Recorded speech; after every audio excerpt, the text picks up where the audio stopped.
Pertamanya tuan-tuan, Imam Hatim Al-Asam ini yang digelar di Al-Asam itu maknanya dia tuli, pekat. Apa cerita di sebalik gelaran Al-Asam itu? Dia sebenarnya bukan pekat dan dia pun bukan tuli, tapi digelar dia dengan Al-Asam itu kerana ada satu kisah berlaku pada Imam Hatim Al-Asam ini, yang mana tuan-tuan Hatim ini, Imam Hatim Al-Asam ini dia berasal daripada satu tempat bahagian ataupun wilayah Khurasan, tuan-tuan. Itu antara tempat sempat dapat saya ke sana dan dia pernah mengunjungi Baghdad. Cuma saya nak fokus tentang gelaran Al-Asam itulah. Kenapa dia digelar dengan tuli atau pekat? Kerana pada satu hari, tuan-tuan,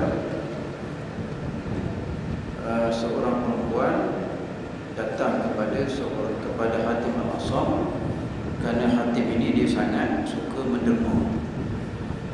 Tiba-tiba bila perempuan ini sampai mendekatinya, tanpa disengajai, dia terketul. Perempuan ini kuat untuk bunyi. Jadi perempuan ini kelihatannya sangat main dengan perbuatan yang tidak disengajai. Imam Hatim selamba relax, tak berapa lama bila dia dah selesai bagi barang itu, cuba cakap kuat sikit, kata dia. Saya ni tak berapa dengar telinga saya. Jadi tuan-tuan, Muslimah ini dia lega. Sebab apa? Sebab Hatim ini tak dengar. InsyaAllah. Sebenarnya Hatim dengar. Sebenarnya Hatim ini dia dengar, tuan-tuan. Oleh kerana dia menghormati perempuan ini dan mengelakkan perempuan ini rasa malu, maka dia kata dia tak berapa dengar. Tuan-tuan tahu ke berapa tahun dia bersifat begitu? Selama perempuan itu hidup. Berapa tahun? 15 tahun. 15 tahun. Itu dari Imam Hatim Al-Asam. Orang yang keliling tahu dia dengar.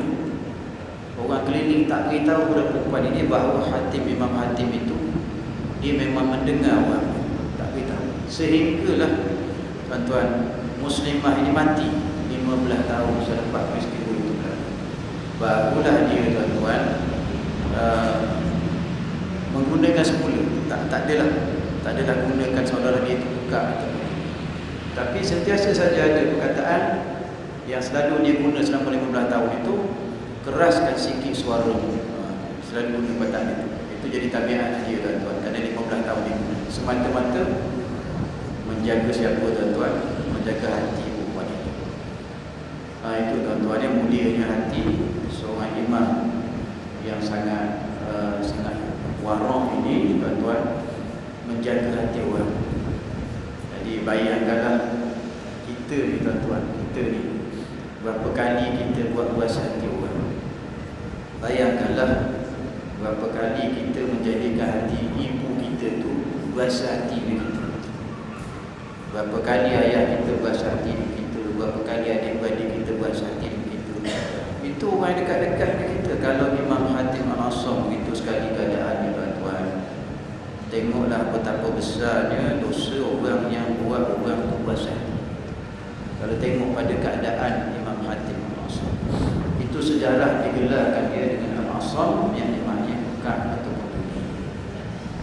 Seterusnya, tuan-tuan, kita masuk pada nasihat ke-15, iaitu 8 wasiat Imam Hatim Al-Asam rahimahullah ta'ala. Katanya, wahai anakku yang tercinta, Imam Hatim Al-Asam adalah murid Imam Asy-Syaqiq Al-Balkhi rahimahullah ta'ala.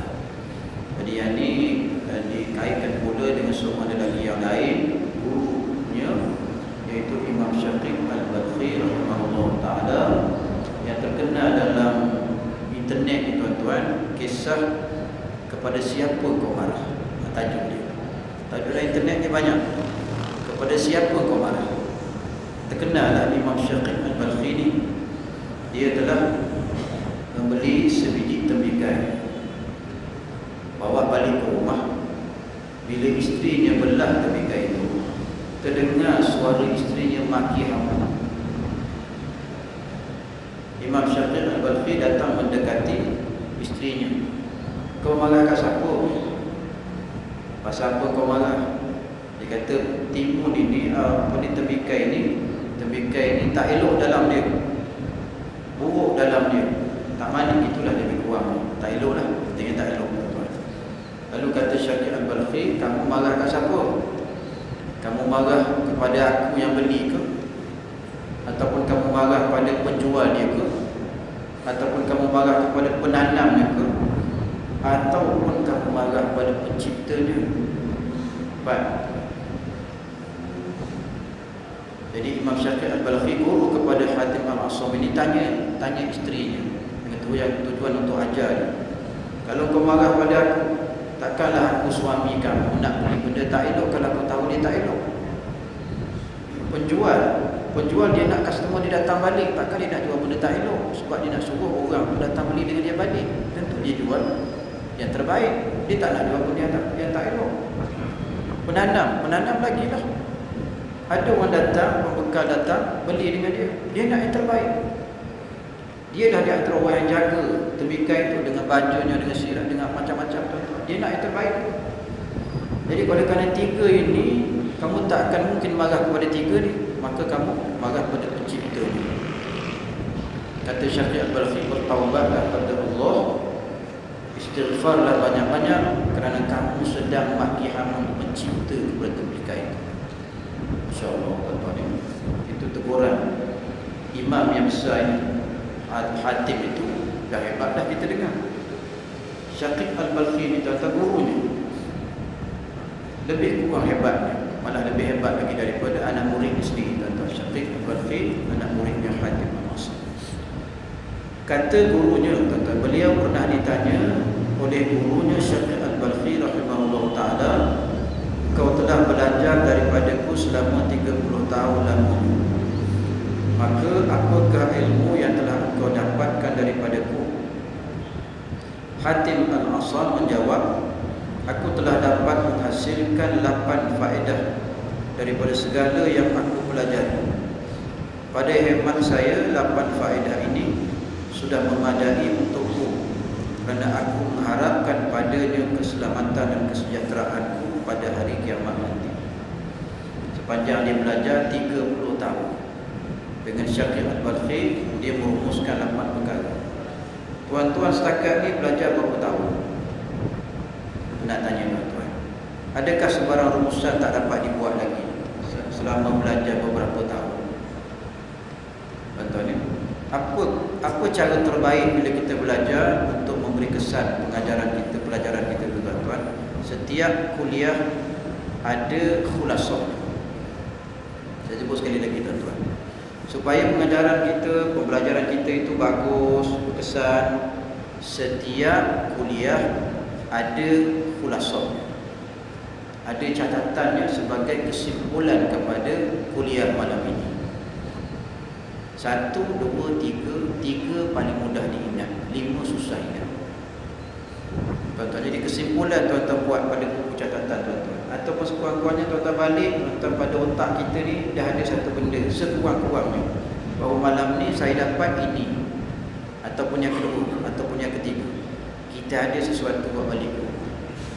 Jangan kita tak bawa balik apa-apa ke rumah tuan-tuan. Sebagaimana yang pernah saya beri contoh pada tuan-tuan, itulah yang dulu seseorang datang majlis ilmu, dia umpama suri rumah yang pergi ke pasar bawa bakul. Ada suri rumah pergi belah pagi bawa bakul, balik dengan bakul yang penuh dengan barang-barang yang dibelinya. Ada suri rumah datang ke pasar, pergi ke pasar tengah hari, oleh kerana barang tak banyak, dia bawa separuh bakulnya, tak dapat penuh lah sebab tengah hari pergi pasar, orang dah beli habis barang. Yang ketiga, suri rumah ni pergi petang, tak ada apa dah pasar tutup, balik bakul kosong. Ingat tak tuan-tuan, saya tambah lagi satu. Saya tambah lagi satu. Yang ini Imam Syafi'i sebut. Saya tambah lagi satu. Bukanlah perkataan Syafi'i, saya tambah lagi satu. Apa dia? Ada yang pergi ke pasar malam, dia tinggal bangku kat pasar, tak bawa balik bangku. Ada orang macam tu. Jadi itu umpama apa? Umpama majlis ilmu. Majlis ilmu ada orang datang tuan-tuan, dia dapat semua sekali. Berdasarkan perhatian dia pada majlis ilmu tu, dia dapat semua sekali, penuh bangku dia. Ada yang datang tuan-tuan, ada yang fokus, ada tak fokus, dia dapat separuh je majlis. Ada yang datang tuan-tuan, kebetulan singgah nak cari orang. Datang majlis ilmu, kebetulan datang ke masjid ni, kebetulan nak cari orang. Orang pula tu yang berhutang dengan dia, jadi dia tunggu lama, tak dapat satu sen, tak dapat apa-apa. Sebab dia tidak fokus kepada kuliah, tapi dia duk cari orang tu. Agaknya ustaz tu sendiri berhutang dengan dia kot, tu dia tunggu sampai habis tu. Agaknya tuan-tuan, begitulah.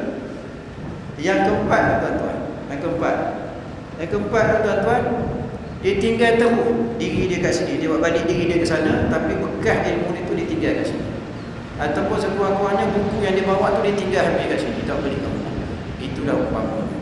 Tuan-tuan pilih. Yang last kali tu saya tambah sendiri tuan-tuan. Yang tiga tu macam mana? Jadi kita kena ada beberapa perkara yang kita buat balik. Paling tidak, saya kata tiga tadi lebih mudah kita ingat. Paling tidak satu. Sekurang-kurangnya kita buat balik satu. Tulis satu kat rumah. Tulis satu dalam buku kita. Seterusnya tuan-tuan, 30 tahun belajar tuan-tuan, kita baru berapa tahun ya? Hatim Al-Asam menjawab, aku telah dapat menghasilkan 8 perkara. Seterusnya, lalu Syafiq berkata, apa dia 8 faedah itu? Hatim Al-Asam menjawab, 8 faedah itu ialah: faedah yang pertama, sesungguhnya aku telah melihat kepada makhluk-makhluk yang ada di dunia ini, lalu aku mendapati bagi setiap makhluk ini mesti ada sesuatu yang dikasihinya dan yang diasyikinya, dan aku melihat pula bahawa ada sebahagian daripada sesuatu yang dikasihi itu hanya menemani kekasihnya sehingga ke masa ia sakit sahaja, dan ada pula yang sentiasa menemaninya sehingga ke dalam kubur, manakala yang lainnya akan terus balik dan tidak mahu untuk bersama-sama dengan kekasihnya di dalam kubur. Ia akan membiarkan kekasihnya tinggal seorang diri di dalam kubur. Lalu aku terus berfikir, dan akhirnya aku membuat kesimpulan bahawa sebaik-baik kekasih itu ialah kekasih yang sentiasa mengiringi kekasihnya ke dalam kubur dan menjadi penghibur dan teman setia. Dan tidak ada kekasih yang bersedia untuk berbuat demikian selain daripada amalan yang soleh. Maka aku terus menjadikan amalan soleh itu sebagai teman dan kekasih, supaya ia dapat menerangi kuburku dan menghiburkan hatiku, dan sudah pasti ia tidak akan meninggalkan aku duduk bersendirian. Ini cerita tentang apa tuan-tuan? Tentang kekasih ataupun orang yang kita sayang. Jadi adalah orang ni, kita ke siapa ke, sebut manusia, dia akan ada orang yang dia kasih. Kata Syafiq Al-Balkhi, setakat mana kekasihnya itu seperti kita ni ada isteri, ada suami, setakat mana dia boleh dikasihi dan mengasihi, setakat mana.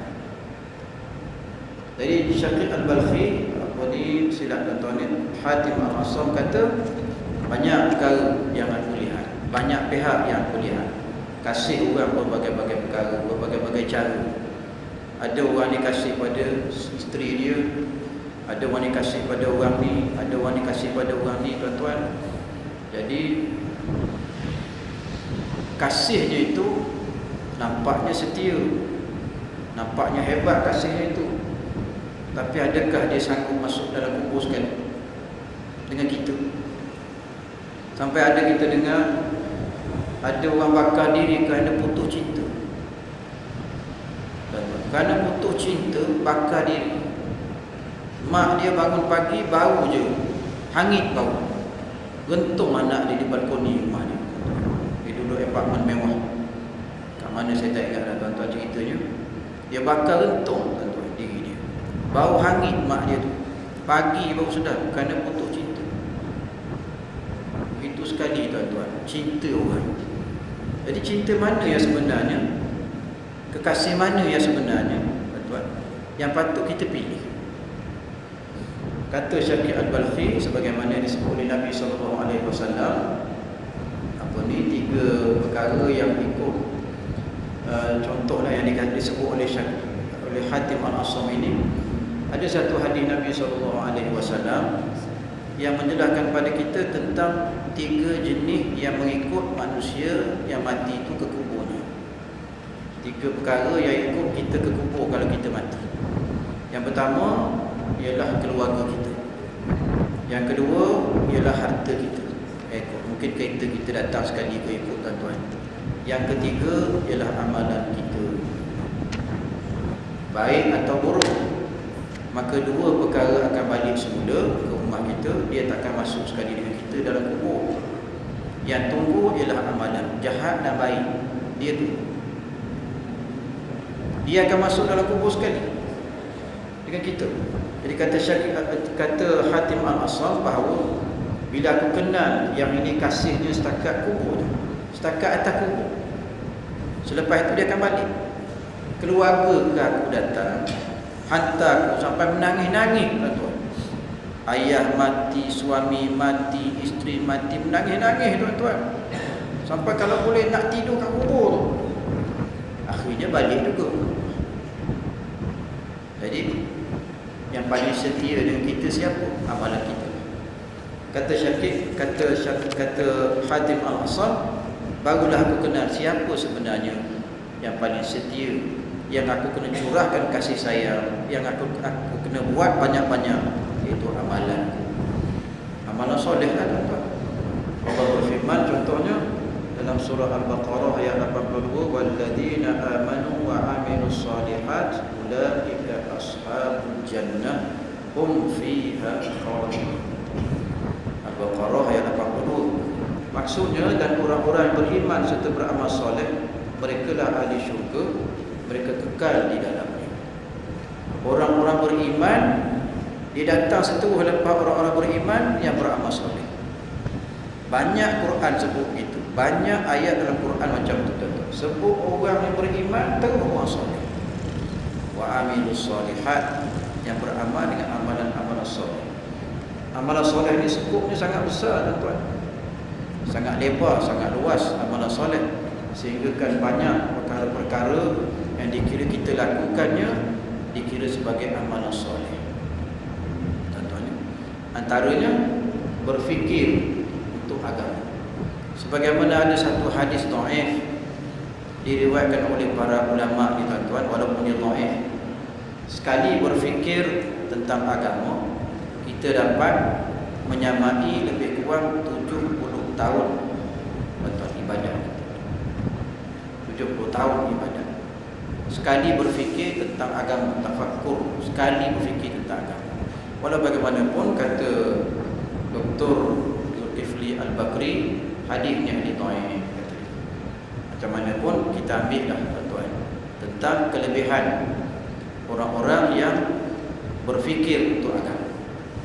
Pahalanya sangat besar.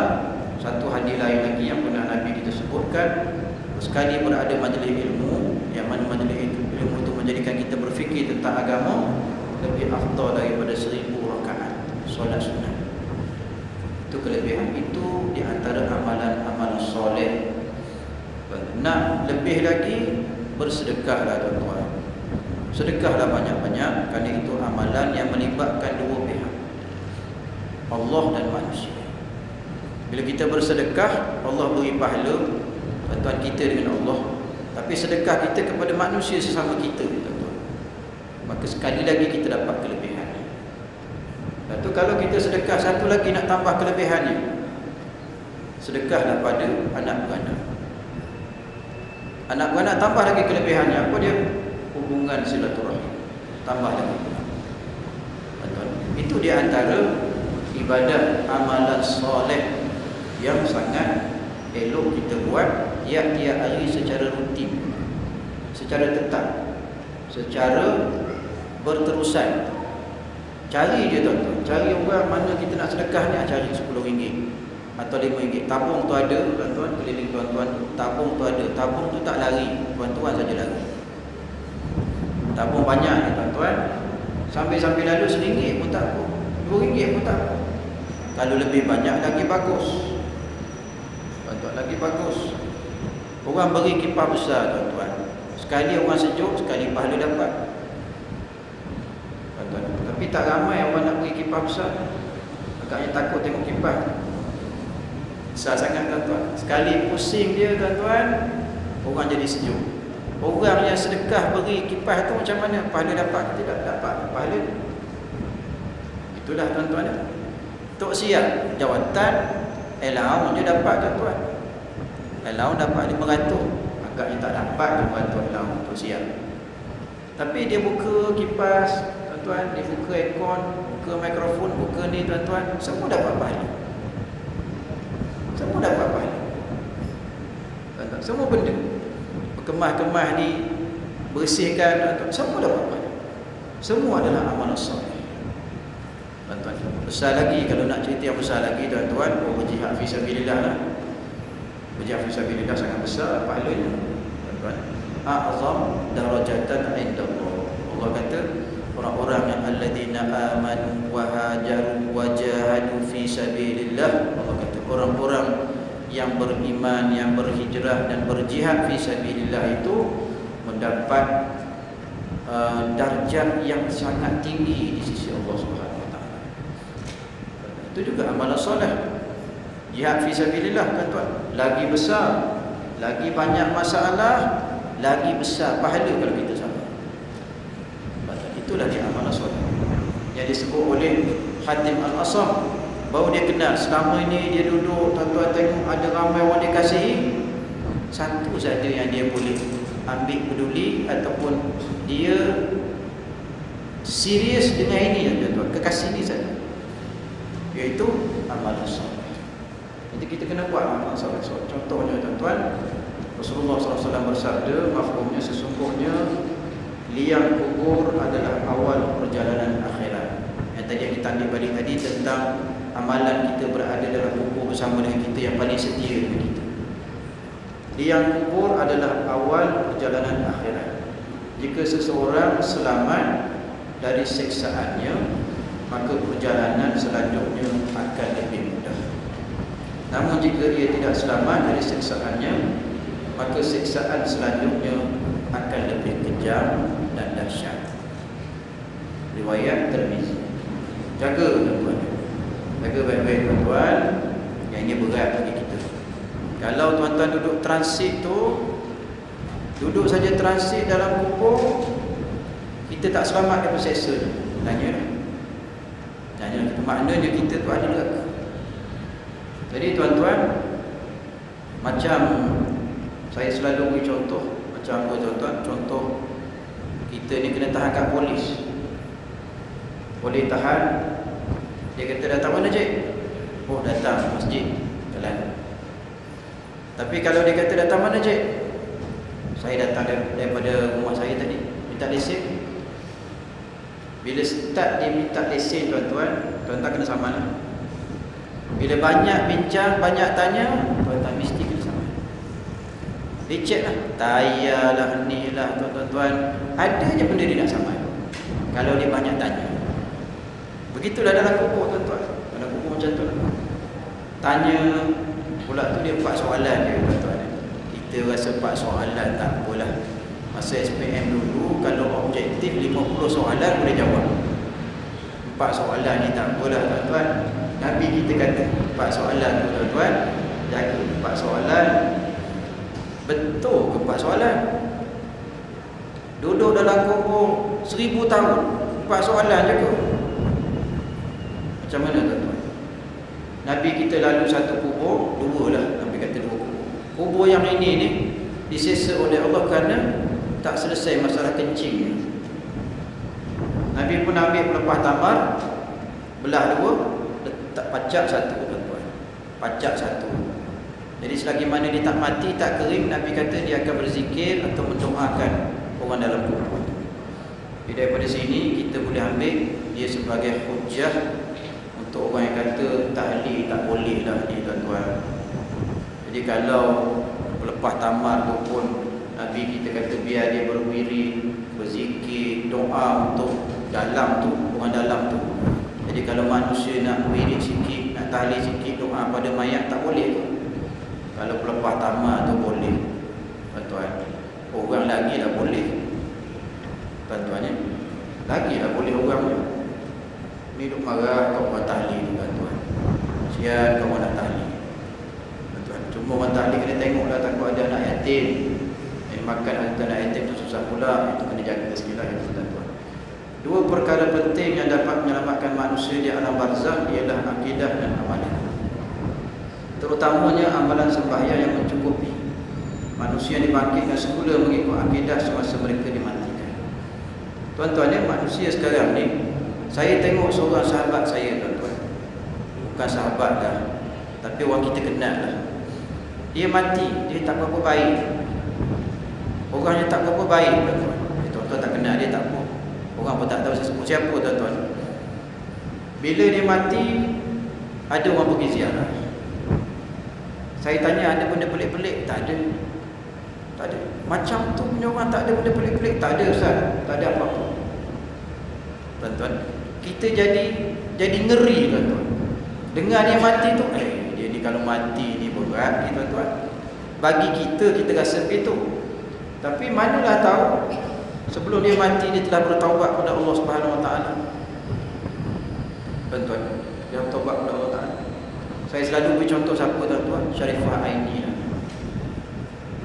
Syarifah Aini lah manusia tuan-tuan yang Allah beri dia hidayahnya.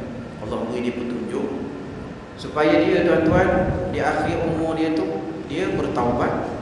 Nampaklah tu dia taubat. Dengan tudungnya, dengan ucapan dia bersama dengan Profesor Muhaya dalam TV9, sampai dia sempat pesan tuan-tuan, tolonglah media semua kalau nak tunjuk gambar saya, tunjuk gambar saya yang bertujuh. Sebab saya tengok gambar saya dulu masa menyanyi tak pakai tudung, saya rasa malu tengok gambar saya. Dia nak sekat tak boleh. Saya rasa malu tengok gambar saya macam tu, kata Syarifah ini. Bukan sekadar Allah beri dia peluang untuk bertaubat, Allah juga beri peluang dia untuk beri pesanan dan harapan dia pada masyarakat Malaysia ni tuan-tuan. Dalam TV9 Allah beri ruang pada itu. Dan yang ketiga, Allah beri ruang apa tuan-tuan? Terkaburnya doa dia, minta anak dia jadi imam masa dia mati. Anak dia boleh jadi imam tuan-tuan. Anak dia jadi imam, Masya Allah. Itu di antara orang yang kita kenali dan nampak depan mata kita tuan-tuan, proses perjalanan hidup dia. Kita kata bahawa 40 tahun lamanya tuan-tuan dia bersama dengan kawan-kawan yang jarang-jarang mengingati Allah Ta'ala.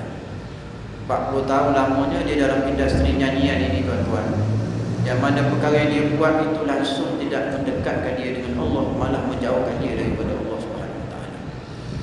Tapi Allah beri ruang untuk bertaubat.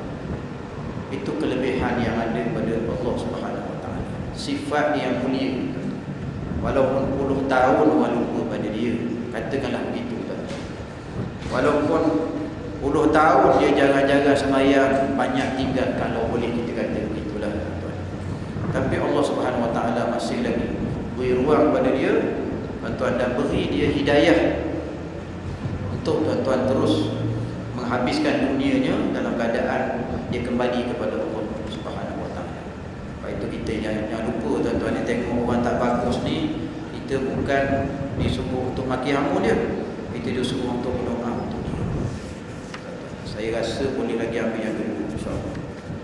Kat isyak ni tuan-tuan, yang kedua kita ambil yang kedua. Yang kedua ialah faedah yang kedua, kata Hatim Al-Asam, sesungguhnya aku melihat sekalian makhluk ini sentiasa mengikuti kehendak hawa nafsu mereka dan bersegera menunaikan apa jua kehendak.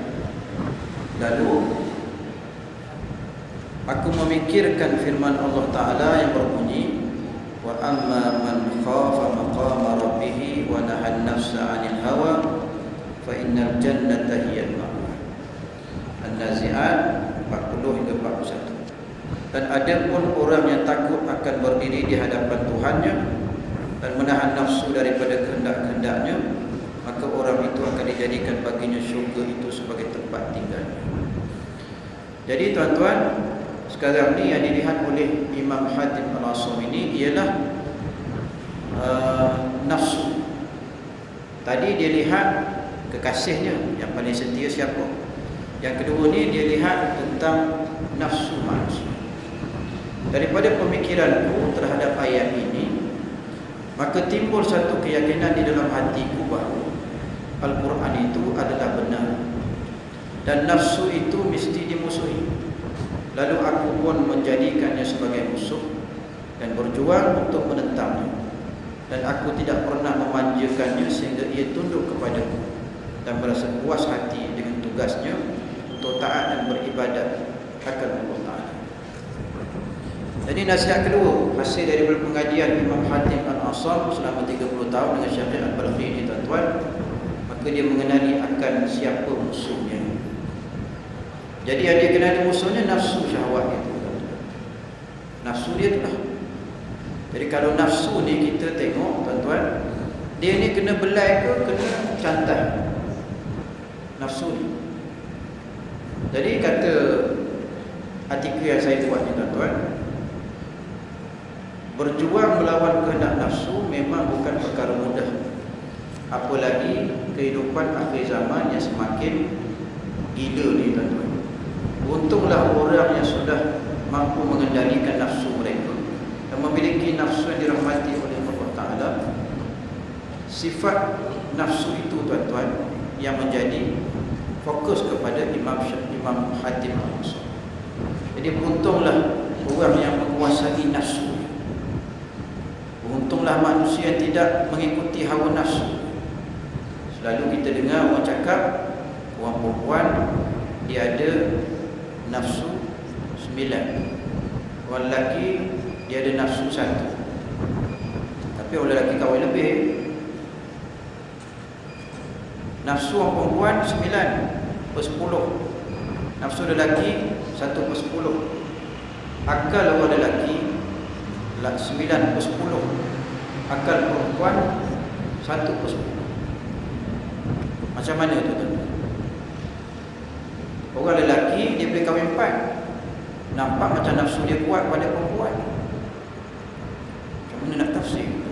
Ada pula orang kata lelaki paling teruklah dalam keadaan ini. Sebab apa? Sebab dia memerlukan 9 akal untuk kawal satu nafsu. Tapi orang perempuan okey lah, 9 nafsu dia kawal dengan 1 je akal. Macam mana lagi? Boleh? Mana satu bentuk? Jadi orang lelaki memfaham dia siapa, orang perempuan memfaham dia itu siapa. Nafsu ni tuan-tuan, kita kenal diri kita. Kita tahu diri kita tuan-tuan. Kalau katanya bahawa 9/10 itu perempuan nafsunya tuan-tuan, agak-agaknya orang perempuan boleh jelaskan tak kenapa jadi begitu? Tuan-tuan, kenapa jadi begitu? Orang perempuan ni kata Rasulullah SAW, kurang akalnya, kurang agama. Tuan-tuan, kurang akalnya, kurang agama, kata Rasulullah. Jadi apa makna kurang akalnya? Apa makna kurang agamanya? Kurang akalnya kata Rasulullah, bila bersaksi, bila kita bersaksi, ada orang mencuri, ambil orang perempuan jadi saksi, dia mesti 2 orang menyamai 1 orang lelaki. Itu kata Rasulullah, itu maksud kurang akal. Yang kedua, kurang agamanya, agak-agaknya apa tu? Orang perempuan kurang agamanya, agak-agaknya apa maksud? Macam mana tuan-tuan? Duk saya je mengajar ni, orang lain tak cakap. Tuan-tuan, selalu tak cukup sembahyang, dia selalu tak cukup puasa. Dalam 1 bulan puasa Ramadan, mesti ada 7 hari dia tak puasa. Dalam masa dia sembahyang tu sebulan, mesti ada 7 hari dia tak sembahyang. Itu makna kurang agama. Itu makna kurang akal. Bukan makna kurang akal tak cerdik, bukan. Sebab Nabi kita SAW menetapkan hukum syarak ni tuan-tuan. Kalau pada penyaksian orang berzina, perempuan tak boleh bersaksi. Tapi pada kesalahan-kesalahan yang lain, orang perempuan boleh menjadi saksi. Tapi syaratnya, kalau orang tu mencuri, dihadapkannya saksi. Kalau lelaki 2 orang, kalau perempuan dia kena 4 orang. 2 perempuan menyamai 1 orang. Dalam hukum syarak kita begitu. Siapa-siapa nak jadi saksi, itu makna kurang akalnya. Jadi tuan-tuan, oleh kerana suasana kita ni tuan-tuan, dengan nafsu kita, maka di antara yang Nabi kita sebut yang kata 9 dan syarat 9 tu lah, 9+10 tu, Nabi kita kata sallallahu alaihi wasallam, bila orang perempuan tuan-tuan dia berbalah dengan suaminya,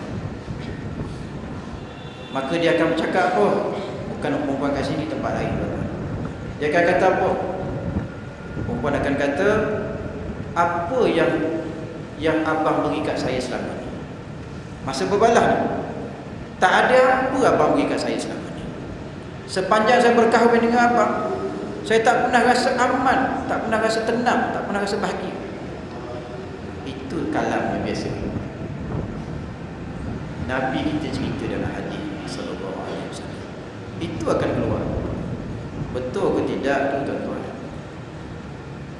Ingat-ingat masa tuan-tuan berbalah dengan isteri. Ingat-ingat isteri berbalah dengan suami. Apa yang dikeluar daripada mulutnya? Apa dia tuan-tuan? Itulah antara nak tafsir yang 9+10 tadi tu tuan-tuan. Jadi tuan-tuan, ada satu perkara yang penting juga di sini untuk saya jelaskan. Ada orang perempuan ni tuan-tuan, dia berasa hati pada suami. Bila suami minta maaf kat dia, dia kata, tak apa bang, saya maafkan abang, tapi sebagaimana biasa, maaf boleh, lupa tak boleh. Maaf boleh, lupa tak boleh. Forgive boleh, forget tak boleh. Tuan-tuan, macam mana tuan-tuan? Adakah maaf boleh, lupa tak boleh? Adakah itu dikatakan kemaafan? Adakah itu dikatakan kemaafan? Tuan-tuan, jadi saya buktikan satu perkara. Satu perkara macam mana tuan-tuan? Kalau kita bersama dengan isteri kita, beberapa tahun tak ada gaduh, tak ada apa, tiba-tiba ada gaduh, ada berbalah, perkara yang dah dimaafkan dulu keluar balik ke tidak?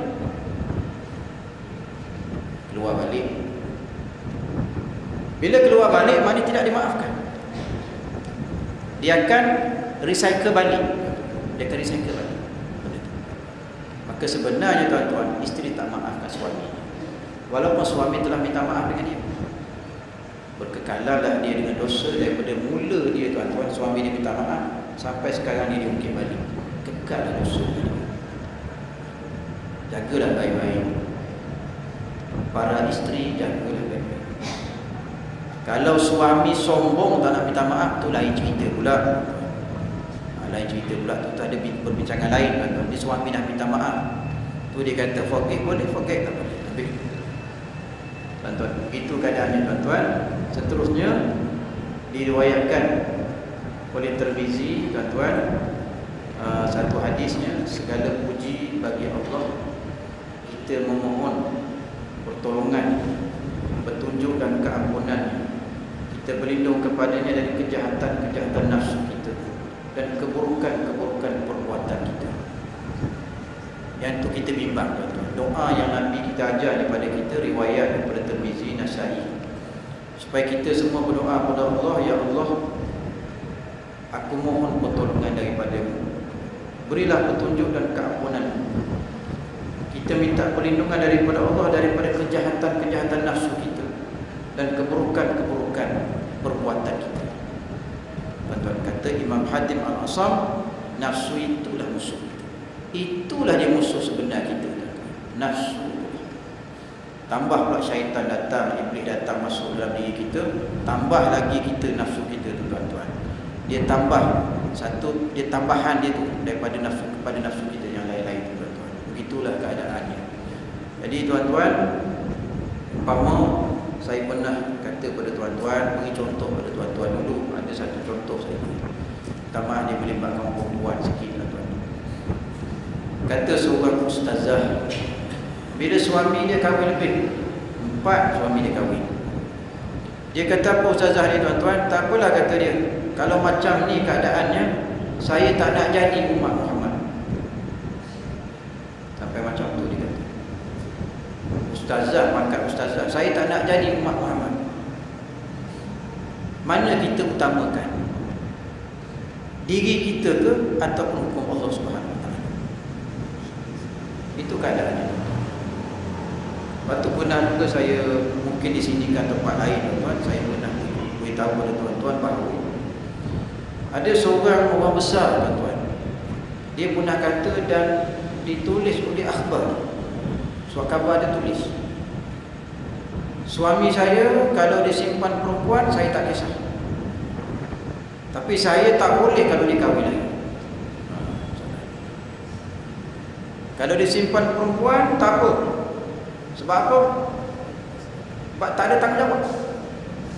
Anak tak perlu tanggung, harta kalau dia mati tak perlu bagikan pada dia, itulah kan. Tapi kalau kahwin saya tak boleh.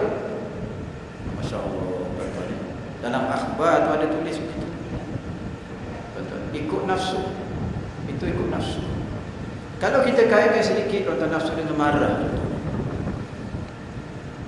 macam Rasulullah SAW pesan pada kita, hasil daripada soalan sahabat, ya Rasulullah, nasihatkan saya. Kata Nabi, la tartab, jangan marah. Dia tanya lagi kali kedua, nasihatkan saya ya Rasulullah. Kata Rasulullah, la tartab, jangan marah. Kali ketiga tanya, jawapan sama. Jadi kita cuba kaitkan nafsu itu dengan marah. Bila seseorang itu dalam keadaan marah, apa jadi dia? Dia tidak boleh menguasai diri dia. Masa ni lah, tuan-tuan. Tak boleh kata macam ni, tuan, nanti kafir. Biarlah kafir, kata dia. Mula timbul. Biarlah kafir, tak apa, kau seorang masuk syurga, aku masuk neraka, tak apa. Itu dia. Itulah biasa dia cakap. Sebab apa? Rasa marah. Kalau dia tahu neraka tu macam mana, dia tak kata macam tu. Tapi dia sebenarnya dia tahu. Kalau kerana tekanan marahnya tu, itulah sebab Nabi pesan sampai 3 kali. Marahnya dia, tuan-tuan, marah pada isteri sampai tak ada langsung kebaikan isteri bagi dia. Cerai talak 3 terus, tuan-tuan. Tak nampak kebaikan isteri. Selama 30 tahun perkahwinan tak nampak kebaikan isteri. Bila marah kat isteri, tuan-tuan, benda kecil dia boleh marah. Cerai, habis talak dia beri.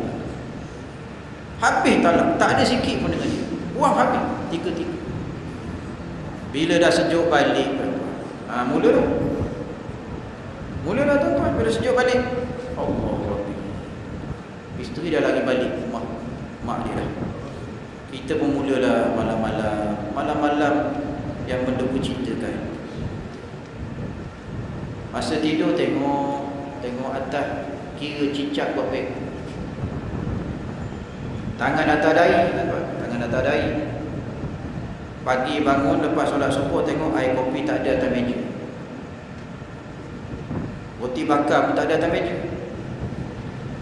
Hari pertama kena seminggu, tuan-tuan.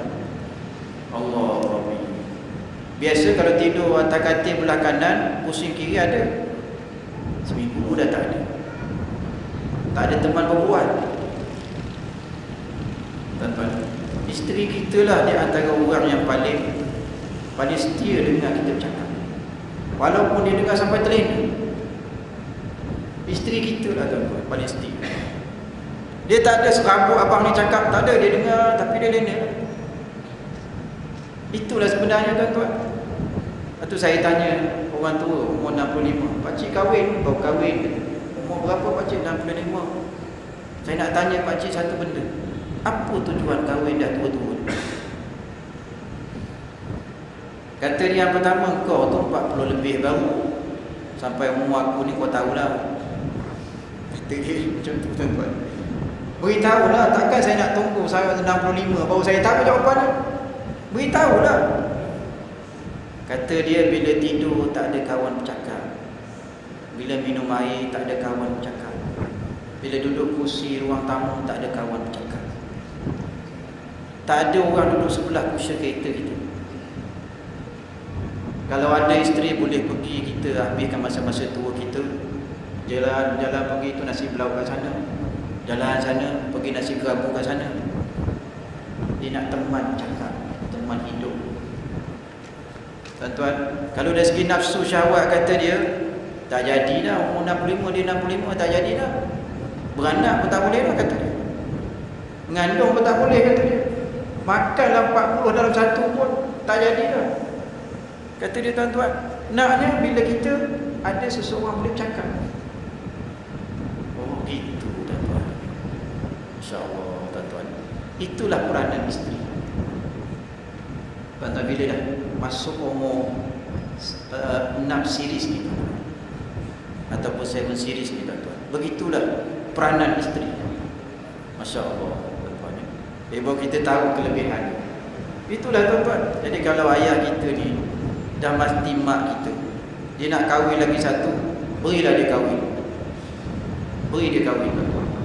Kita bimbang pun anak ni bimbang, harta tu bimbang. 1/8 bimbang tuan-tuan. Bimbang sangat harta tu tuan-tuan ya. Allah Rabbi. Harta boleh cari. Tuan-tuan, harta boleh cari. Subhanallah tuan-tuan. Itu berkaitan dengan nafsu tuan-tuan. Yang kedua tadi tu tuan-tuan. Pengajaran banyak juga. Terdapat tuan-tuan dua jenis dalam ni lah manusia. Dari segi nafsu ada dua jenis manusia. Yang pertama orang yang kalah dan tewas kepada nafsu sehingga ia tunduk dan mengikut perintah-perintah nafsunya. Yang pertama. Yang kedua orang yang berjaya mengalahkan dan memaksa nafsunya sehingga nafsu mengikut perintahnya. Dua perkara tuan-tuan kat sini. Tuan-tuan kena ingat nafsu tu. Yang pertama, orang yang kalah bila berlawan dengan nafsunya. Ini rosaklah dunia tuan-tuan. Kerana kalau diberi harta pada orang ni, habis semua.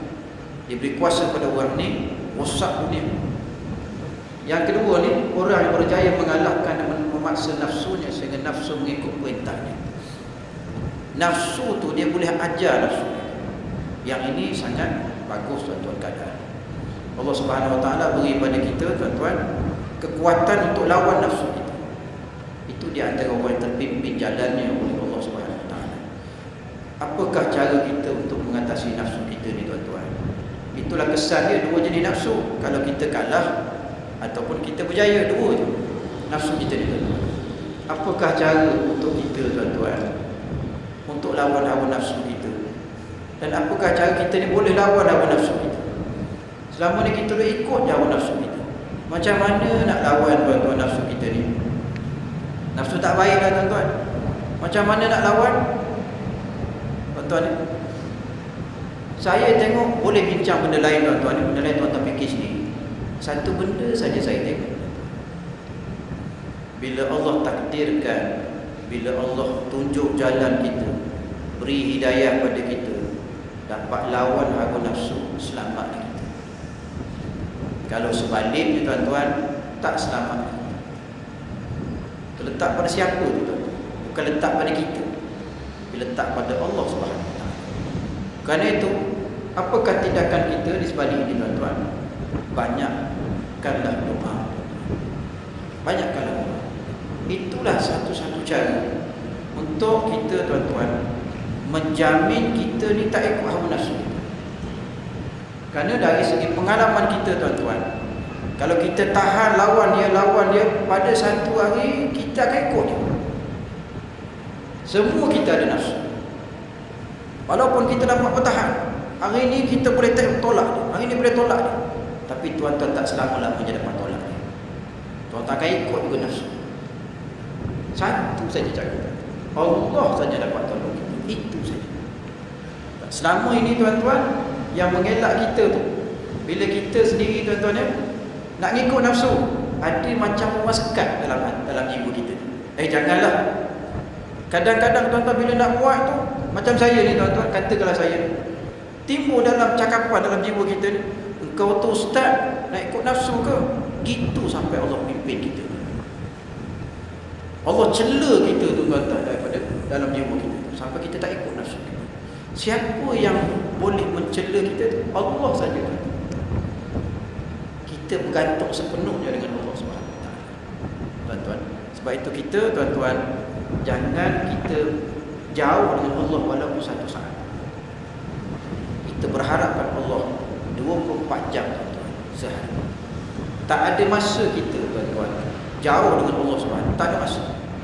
Kerana kita renggang dengan Allah sikit saja tuan-tuan, potensi kita untuk buat nafsu, ikut hawa nafsu itu akan berlaku. Sikit saja. Sebab tu tuan-tuan, ulama-ulama kita pesan, bahkan Nabi kita pesan, basahkan lidahmu dengan zikrullah.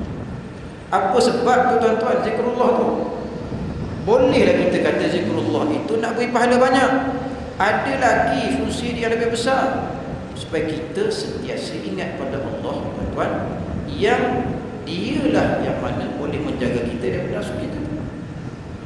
Di samping kita sebut dapat pahala, tapi bila kita sentiasa zikrullah, ingat pada Allah, kita takkan lagi rasa nak buat benda-benda yang mengikut hawa nafsu. Itulah sebenarnya. Itulah tujuan zikrullah tuan-tuan. Ingat pada Allah sentiasa. Bila kita ingat sentiasa tuan-tuan, maka kita akan jadi orang yang bersih hatinya. Itulah tuan-tuan. Contoh tuan-tuan tengok macam kita, sikit lagi seminit tuan-tuan, macam kita kadang-kadang kita lalu traffic light merah depan tu, tuan-tuan pernah langgar tak traffic light tanpa sedar? Pernah tuan-tuan. Kita pernah langgar traffic light tu tanpa sedar tuan. Tadi aku langgar traffic light ke? Tak sedar kan? Mengapa jadi macam tu? Masya Allah. Kadang-kadang kita buat salah ni tuan-tuan, ikut hawa nafsu. Kita sendiri tak boleh nak kuasai nafsu kita. Tuan-tuan, kita sendiri tak boleh nak kuasai nafsu. Tuan-tuan, tiba-tiba je kita buat tu. Masya Allah. Siapa yang boleh jaga kita? Allah saja. Sebab tu kita menaruh harapan yang penuh kepada Allah Subhanahu Wa Taala. Tuan-tuan, apa yang kita datang ke bumi ni semuanya untuk menjaga diri kita daripada mengikut hawa nafsu. Kalau nafsu kita kedekut, tuan-tuan, lawan dia supaya kita jadi dermawan. Kalau nafsu kita ni tuan-tuan malas main berjemaah, lawan dia tuan-tuan. Solat berjemaah itulah tuan-tuan, dia bantuan daripada luar. Solat berjemaah itu bantuan daripada luar. Zikrullah bantuan yang kita sendiri. Solat berjemaah itu bantuan daripada luar. Tuan-tuan, kalau kita tersasar jalan, ada orang tolong pimpin kita, sebab kita sentiasa datang solat berjemaah. Saya ambil contoh satu tuan-tuan, lepas tu kita berhenti. Ada seorang hamba Allah ni, dia bekas drug addict. Makfid ni tuan-tuan. Dia berceramah keliling sekali tuan-tuan, merata dia ceramah dalam program pemadam. Dia kata dalam ceramah dia, tuan-tuan, kalau saya nak balik kampung, tempat di mana saya dulu ada geng-geng saya isap gadas dengan saya, kalau saya ni dah insaf, dah beri motivasi pada orang, dah keliling dunia, dah beri motivasi pada orang, tarik orang balik pada jalan yang benar, saya balik kampung saya mesti bawa seorang lagi kawan saya. Sebab apa? Sebab saya tak jamin saya boleh jaga diri saya kalau saya bersama dengan kawan-kawan lama saya. Kena ada seorang lagi untuk mengingatkan saya. Betul tuan-tuan. Betul dia buat macam tu tuan-tuan. Bukan pada dadah saja tuan-tuan, pada dosa dan maksiat. Sebab itu kita kena solat berjemaah. Besarnya fungsi solat berjemaah dalam mengawal nafsu kita. Tuan-tuan subhanallah, tuan-tuan. Itu di antara beberapa perkara yang boleh saya berikan pada malam ini, walaupun cara perlahan lah tuan-tuan. Jadi sekadar itu yang baik datang daripada Allah. Dua perkara tuan-tuan di malam ini kita dapat. Yang pertama tadi, kekasih. Aku kenali kekasih yang sebenarnya, iaitu amalan soleh. Yang kedua, aku kenal musuh aku. Musuh aku ialah nafsu. Tuan-tuan, jadi berusahalah supaya nafsu kita itu tuan-tuan dapat kita hindarkan diri daripada dia. Dan berusahalah supaya amalan soleh kita itu menjadi benar-benar teman rapat kita yang paling setia.